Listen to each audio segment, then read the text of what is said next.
ტურისტული სეზონის მოახლოებასთან ერთად მოსახლეობის უსაფრთხო გადაადგილების მიზნით ბათუმში საქალაქო მიკროავტობუსების ტექნიკური დათვალიერება მიმდინარეობს.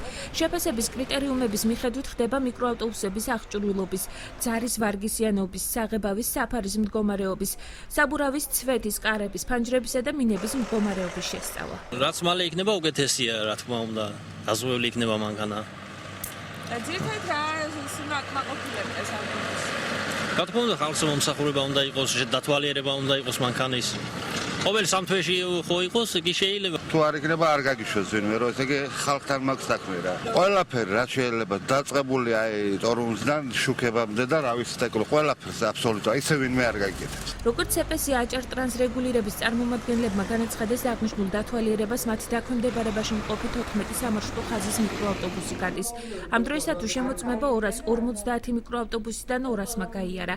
დანარჩენებს ვადა 10 აპრილამდე მიეცათ. იმ შემთხვევაში თუ კი მიკროავტობუსების შესაფერის კრიტერიუმებს ვერ დააკმაყოფილებენ, მოხდება მათი სარეზერვო ტრანსპორტით ჩანაცვლება. 200-220-მა დააკმაყოფილეს პირობებს და დანარჩენი მიცემული მოხსნების 10 აპრილამდე, 10 აპრილამდე ვინც მოასწრებს, გააკეთებს თორე და ჩაინაცვლება ახალი მიკროავტობუსებით. ის ქართული რაოდენობა რაც საჭირო ხაზზე ის არ დაერკვევა, ეს არც მეტი იქნება, არც ნაკლებია. დღეში უნდა იმუშაოს დავუშვათ 10 ავტომანქანა და ის 10 აუცილებლად უნდა იყოს. რაც შეეხება მუნიციპალურ ავტობუსებს ტექნიკურ შემოწმებას, ისინი ბათუმში ავტოტრანსპორტის შესაბამის სამსახურში ყოველ კვირას გადიან.